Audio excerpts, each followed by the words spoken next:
You know, every time wait, where did you go? There we go. Every time I see you, I want to say, hey, girl, hello, guys. Oh, guys. Oh, guys. It's just sort of like a little trademark. I don't know whether you're intentional about it, but we love it. Please don't lose it. Someone else was telling me something in the morning about how I was introducing some videos I was doing. I'm like, huh, I actually didn't even think that long about it. It was just like, huh, how do I say hello everyone without excluding anyone? Mm, But mm. anyways, thank you so much for agreeing to sit with me on our virtual coffee I'm for this excited. morning.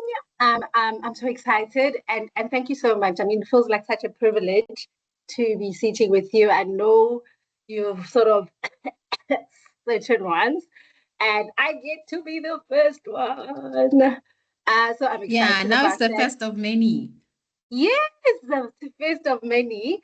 And without further ado, I think I'd like us to just jump right into it. So, Zanele Maduna, please tell us a little bit about who is Zanele and take us back to the little child, um, where you grew up, where you reside now, how different that is, where you went to school, varsity, and where you are now, just so that we get an idea of, you know, if I'm a child in high school, can I relate to Zanele? Oh, definitely. First of all, thank you. Thank you for having me. I think it's such an honor to have a discussion with you. Oh my goodness, who is Zanele and the childhood? I think at the core of it all, it can start with the why, right? Why I exist, because it's all from the beginning. So at the core of who I am and the company that I currently run, of which we can talk about later, our why is around breaking the cycle of poverty through education.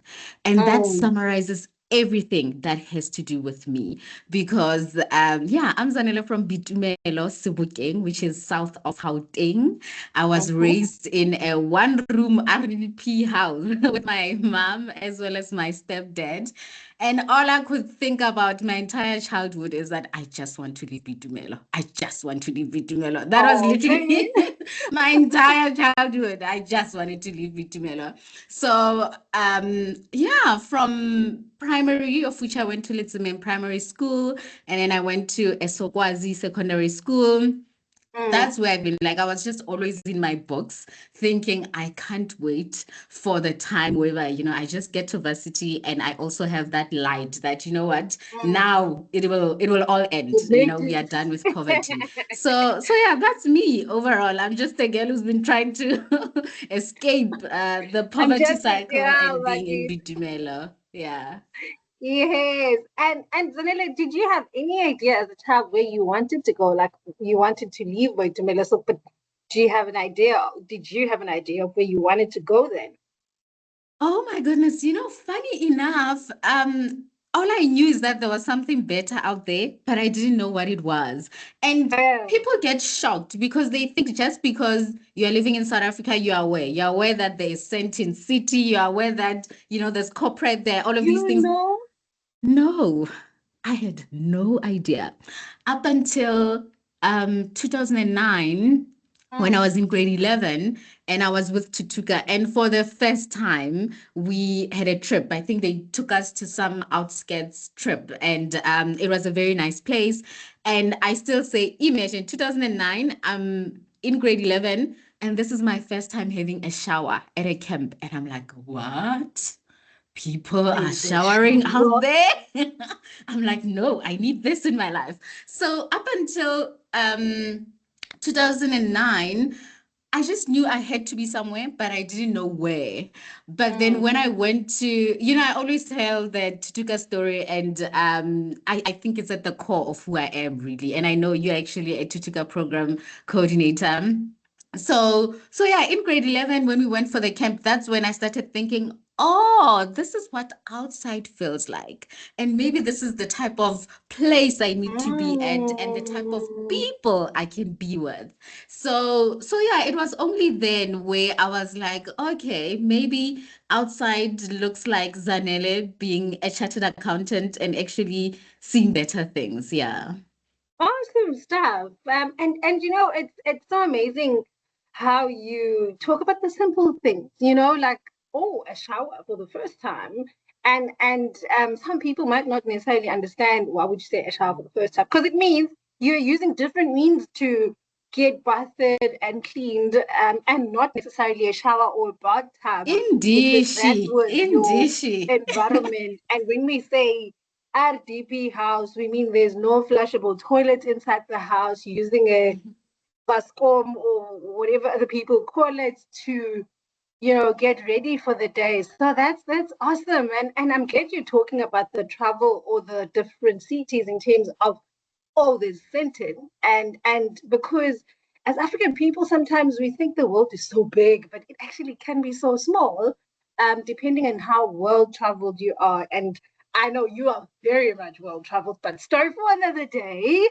So tell us a little bit about your professional journey. So how does Uzanele Maduna from the RDP house, Esebukeng, make it to CASA? And what does how does the CASA route work, and how did it work for you specifically? This is how it normally works. True. The weird thing is that I never really talk about my CA journey because I see myself as a CA out of practice because I'm in entrepreneurship. Hey, you But pay then those my membership fees. actually, I keep on paying them, don't worry.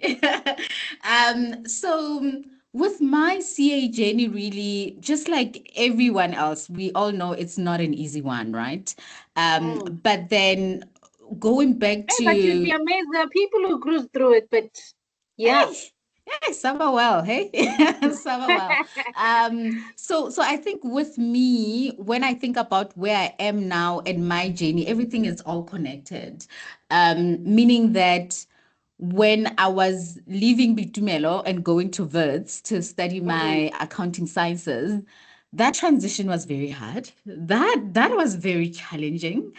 mm, Um, and for example, I always talk about my the very same background because that is why I do what I do now. I still remember the day they dropped me off at Verds, and I was introduced to my roommate Nolutando, and Nolitanda was like, all of these from a great school. So she was also bubbly, asking me a lot of questions. And I was so nervous sitting in the corner thinking, how am I going to answer? Because I wasn't used to speaking English every day, right? mm. Because at our school, they were teaching us English in And Sesotho, right?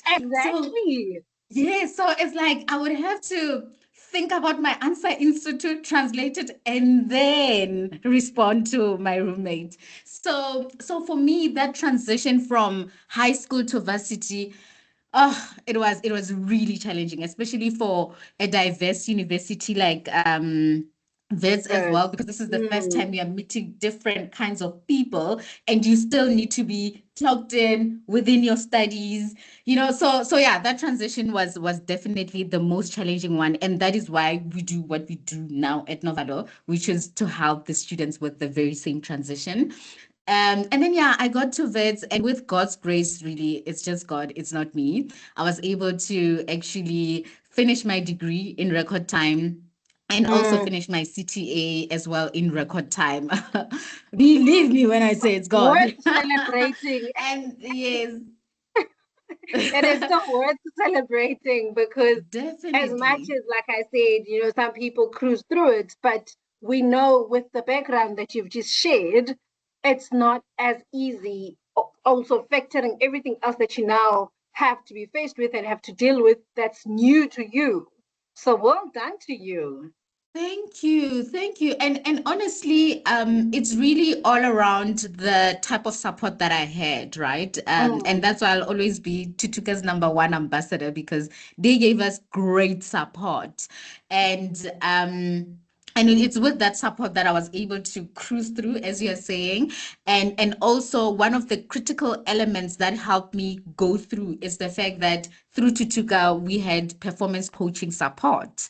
I used to have my coach, and now she's my good friend, Adele Duplessis. She was the one who was walking the journey with me as my performance coach to really make sure that I make it. And for me, that transition was close by the relationship that I have with her. And that is why we do that at No-Valo, to help other students. And then the other part of it is that from Wits University, I then went to Mazars. I'm a proud Mazarian. I now it's called Forbes Mazars. So yeah, I went to Mazars. We shall forever be grateful for the training that we had there, as well as the exposure that we had there. But then also the transition from Wits to Mazars was not an easy one, because Can that was imagine. highly diversified, and Mm. Mazars was still getting into being diversified. So, as you can imagine, you're getting there, and now you are at your first land, and there's just too many white people, honestly. There's just too many white people when I got to Mazars, and I was just like, oh my goodness. What is happening to So, me? oh, I was like, yeah, give a girl a break. I just got used to speaking English now. Just give a girl a break. So but then the environment was lovely, right? In as much as the environment Mm, was still being diversified, the people at Mazars, like the leadership was very supportive as well. So I'll forever be mm, grateful for that. But then personally, just me being in a position where I could swiftly transition from Vids to Mazars, that was not an easy transition, because I still remember that, I used to be quite confident, in as much as I was dealing with my own challenges. But then when I got into the workplace, it's like the light was sucked out of me, and I just wanted to hide in the corner because everything just felt so overwhelming and very big. Um, mm. so yeah, in as much as yes, training, I still think, we got one of the best trainings ever, because you're getting a bit of everything in audit. I know other people are still debating the whole audit on yay or nay, but I'll still advocate for it. But Auditing then, is amazing now. Auditing is oh, amazing. It's a guys, auditing is lifestyle. Wow. amazing. It's an auditing lecture. They're like, oh, you can trust her. So yeah, I think when it comes to my CA journey, really, those are the main things. I think I'm grateful enough that my mom has taught me to lean on God in terms of faith. And secondly, I'm grateful for the support and the environment that I've been in. I've had very, proper support in terms of adverts as well as Mm, Mazars. But what I've seen is that through it all, I had yeah. to build the person I am so that I can carry it on and move forward. And literally, Mm, it had to do with some of the skills outside work, outside studies, that actually yeah. helped me go and actually be a CA in record time, so to say. Yeah. And it sounds like you had to do it more than once, like from high school to Vert, from Vert to working environment. It's like a continuous rebuilding process of new environment now. Oh no, but you have to go through and sort of Definitely. mold into this is what's needed now. Let's develop it. But obviously Mm. centered in certain things, like you say, in your faith, and centered in God. So that's lovely. And now I know you keep referring to it, that you helping students with these transitions and supporting them in their journeys to becoming fully fledged professionals. I also want us to just maybe you take us back a little bit to the time, because I don't know if you can remember the exact day when you made the decision that, you know what, I'm not the CA that sits behind the desk in finance or ticks and batch and audit. I want to be in the arena and make the change and actually get my hands dirty, and support people directly, and hence No-Valo. Tell us a little bit Mm. about that. Well, how did you make the decision? And oh my gosh, you're so brave. Like entrepreneurship is so scary. I don't advise it. I always say to people, don't do it. I'm waving the flag. Don't do it. Don't. come. We Oh my always like goodness. that though when we're doing something that's challenging. You're like, oh. I don't wish it for anyone. I really don't. So the exact day when I thought, um, yeah, I have to do No-Valo. Shesi, because it's been a journey, right? It's been Hmm. a long journey. So I still remember when I went to, so straight after qualifying, I had a great opportunity to go for secondment. So all Mm. the aspiring CAs there, please do look into secondment. I think it can definitely change your life. So I went to Dublin for secondment, and on my way there, a friend of mine, Pamela, Mainama, she gave me a book, Start with Why, by Simon Sinek, right? As I One of was my heading for my favorite reads. I know, right? It's such a lovely book. So she gave me that book, Start with Why, as I was heading over to Dublin. And before then, I was looking into different things in terms of business. You know, I was what they call what do they call it? A wanapreneur. Like I was a wanapreneur. I wanted to be in business. So you know, when you want to be in business and you're in so many meetings, you're talking to people about ideas, but things are not moving. I used to be there, right? So as I was there in Dublin reading Start with Why by Simon Sinek, I used to read it every morning because for some reason I was staying 1.5 hour away from my client. So I used to take a Oh my bus in God. the morning to go to the client. So I'd be reading a chapter a day. And as I was reading it, like it just hit me that, oh my goodness, I always knew that I want to break the cycle of poverty through something, but then I didn't know how. So as I was reading the stories and how Simon was talking about, you know, the Coca-Colas and everything else, I was like, I really do think I can do it through encouraging people to not have any fear and just go after their dreams because no-valo is no fear, right? So that's where it Mm. started. That's where it started after reading that book. And I was like, I think the connection between not having fear and actually being able to achieve greater things, it is there. So I have to do something. So that was definitely where it started. And funny enough, I wanted to grow at Mazars and actually even be an audit partner because I loved it so much. I really loved the environment and the people, and I had great mentors as well. And then So so do it. I'm joking. so when I was there, I still remember when I decided after reading that book and saying, you know what, this is my why, and this is what God wants me to do. God wants me to like start a business and actually, you know, break the cycle of poverty through education and really help students and everyone else get rid of that fear. You can't really get rid of it, but so that they can reach And their dreams. yeah. And I didn't have a business plan or what I was or knowing what I was gonna do really. So I still remember the time I messaged my mentors at Mazars, Sean and Susan, being like, guys, I know I wanted to come back, but when I come back from secondment, I really want to give this business thing a shot. And they were very supportive. They were like, okay, Zanele, no, that's okay. When you come back, just let us know how we can support you. But yeah, it was risky, as you can imagine. I'm in secondment. I don't have money. My savings were like Oh my God. Like I said, very brave. so I was like, you know what? I'm gonna come back and I'm gonna start a business. And funny enough, I came back and I started a business. And you would think that business that I was starting was No-Valo Learning Center. No, it wasn't, Kate, Hlengiwe. It wasn't. It wasn't Hlengiwe. Guess what it was? It happens. It happens. This business I was starting was still No-Valo, but it was No-Valo Creations. It was an event planning business. Here I am as an accountant with auditing experience, and I go for event planning. How? No, let's make it make sense. Well, How? because we're planners, I see how you would land there. This But is not audit planning. yeah. Okay.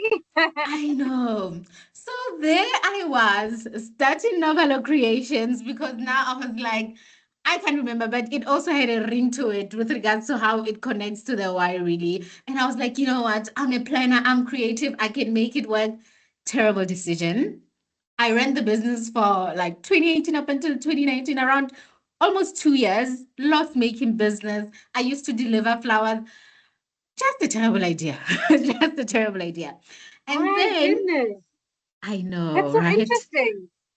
I I didn't know. know that. I didn't know that. That's so interesting. But I mean, you are in the space of creating. And I'm sure there's lessons you learned from that time Too that carry many. you today. So starting was the big deal. And where you started really tends to fizzle. What matters is that you did start. Definitely. So, because I was running a loss-making business, then what I was doing is that I was lecturing on the side because I used to tutor adverts. Then I was like, this will make sense, right? And definitely, I loved lecturing. I used to lecture at MSA. It was still Monash back then. Loved it. Like literally, it's like I looked forward to going to work. I had the best colleagues ever. I can't remember. Karen Urendal. I don't know if you know her. She was heading the School of Accountancy there, and she was like the best boss to ever have. So I literally look Mm, forward to going to work. mm, And so throughout that time, as I was running the business on the side and also lecturing, going to Monash, I was like, no, man, like where I truly feel at home is when I'm working with students. So we have to do something with this. And then fast forward to September 2019, me and my partner at the time, we decided to go stay in the UK. As you can see the trend, I'm a risk taker. I'm always changing environments. Which you So jump.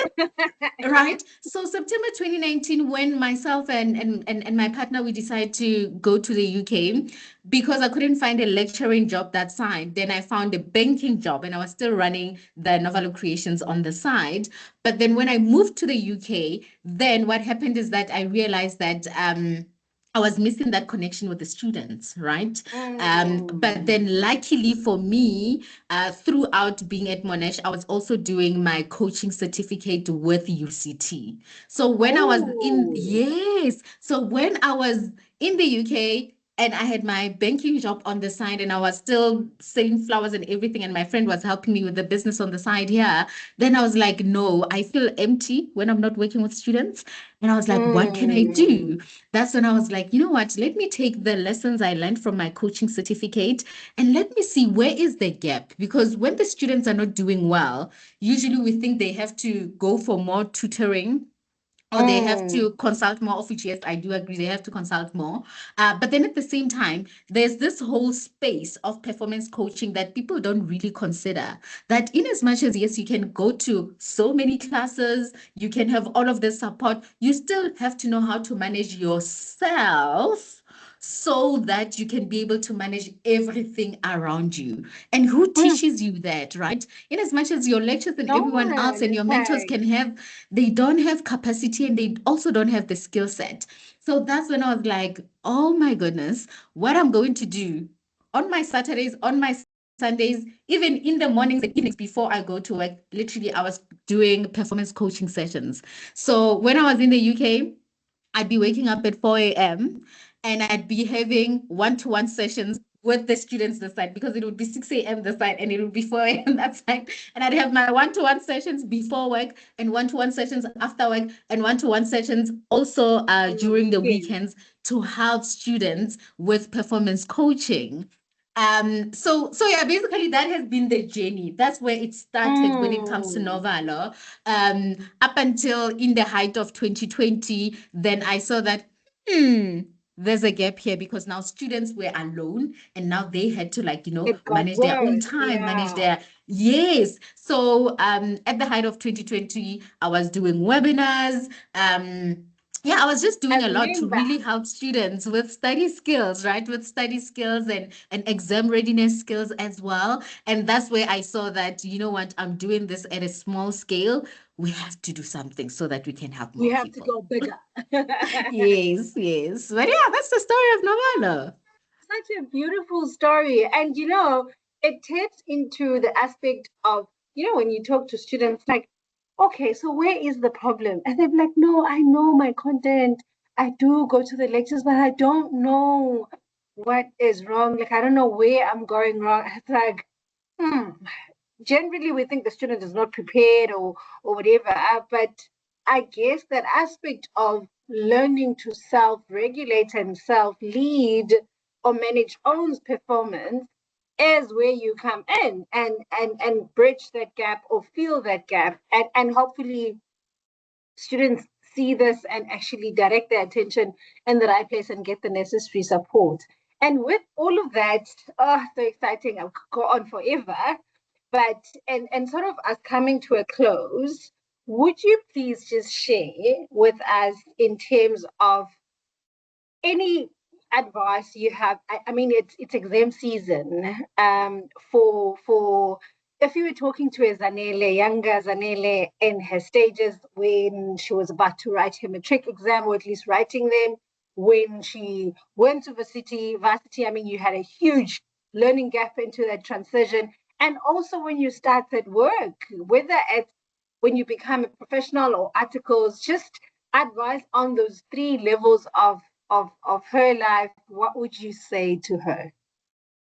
I can't believe we are coming to a close. I don't want to go, Shaggy. I don't want to go. I don't want to go. But yeah, let me see. I think at the core, so maybe so that I give context for people who don't know about No-Valo Learning Center, we are an accredited skills development provider, and we specialize in study skills, psychosocial skills, as well as work readiness training skills.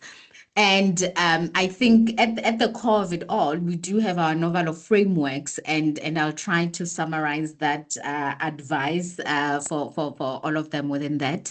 So at this stage of either matric or varsity as well, now that we are looking into exams, what I would say is that don't ignore the self, right?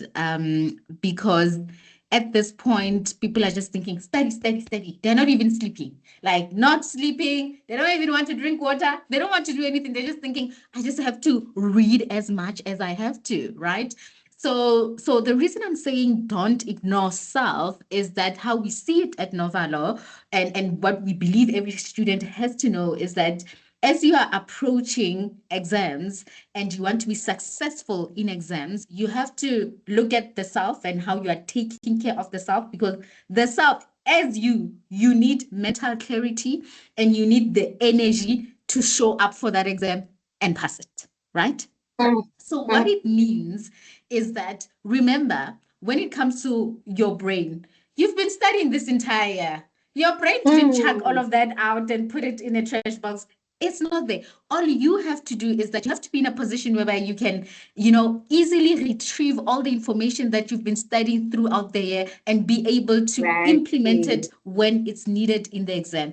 And that lies with you really being able to even have enough sleep before the exam. Because if you don't have enough sleep, guess what? Your brain didn't even get a chance to put all the information in the right compartment so that you can retrieve it when you need it, right? So it's literally in all of the small things. Don't ignore the self, right? And then number two is that, preparing for an assessment, it's an art and a science at the same time, right? So don't think just because everyone is giving you 1,000 tips now, you have to change and go do all the 1,000 tips. No, sit down and look back at what was working for me, what wasn't working for me, and just double down on what has to work, right? Because like what I've seen is that during this time, literally Klenyiwe would be releasing like 20 tips to survive exams. Of course, and there's too No, much you don't need that. information. No, and that's why I believe in performance coaching, because at the core of academic performance coaching is getting solutions out, out of, because we all have solutions inside us. You can't reach for something else. All you can do now is reflect and say, okay, when I did better in the June exams or when I did better in March, what was I doing? Just do more of that. Really, really do more of that, right? And then the last part of it is that as a student, whether in matric or wherever, there is this part of managing the workload, and there's this curriculum that you've done the entire year. I know it is overwhelming, and most of the times we think you have to know each detail. You think from chapter 1 up until chapter 13, you have to know every word, where the word was, and Increasing muscle for the exam. that's the There's no thing, scope. The scope is everything. right? But then the thing is, what I've seen time and time again is that when you are trying to redo everything, you are working against yourself, right? So now just remember, look at everything in the order of priority and have a strategy, have a plan of what are you going to look at in the order of priority. Because when you lean on the hope that you're going to do everything, that is the hope that's going to kill you, my friend. That is actually the hope that's going to kill you, right? So that's actually the main advice when it comes to really looking into exams.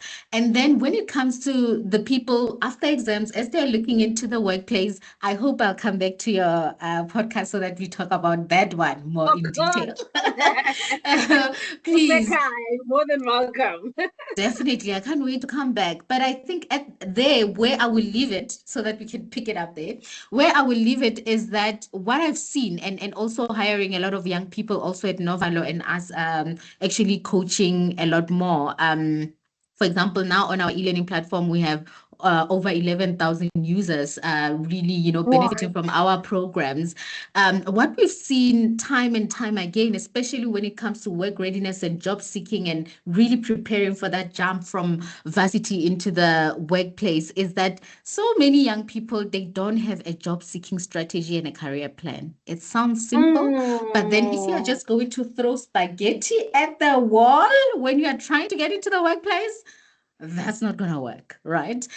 yeah. So start thinking about your career plan and job seeking strategy. And when I come back to this podcast, we will talk more around job seeking as well as work readiness when you get into the You had workplace. it, yeah, everybody. She said she will come back. I'll hold her to it.